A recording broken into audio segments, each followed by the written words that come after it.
Hi! So, andito tayo ngayon sa limbingan ng mga bayanay Char. Sa ano tayo, dito tayo sa public cemetery. So, pumunta kami dito nung bago mag-November 1. Kasi pag November 1, madami ng tao.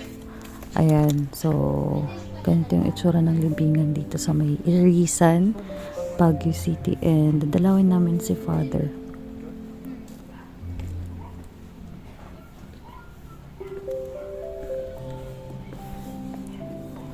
So, ang tagal na pala, no?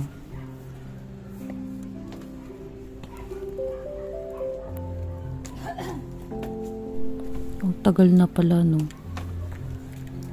2004 yata or 2006. 7, 8, 9, 10, 12, 13, 14, 15.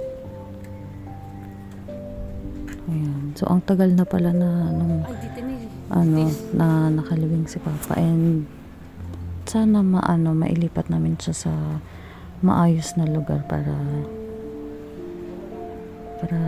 comfortable.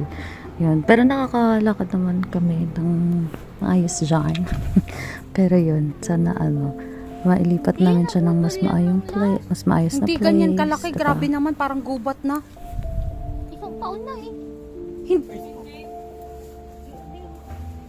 Ayan no, tagilid So, na. yan, nung pumunta kami dito, kami magkakapatid. Yan si Kuya, tas yan si Ada.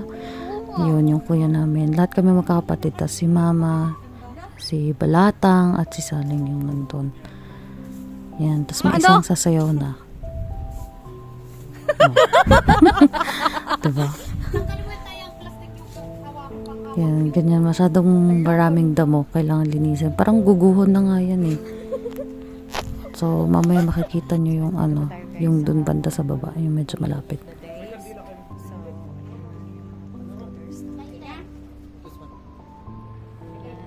Oh, yung dating walang hair. Ayun, may hair doon na.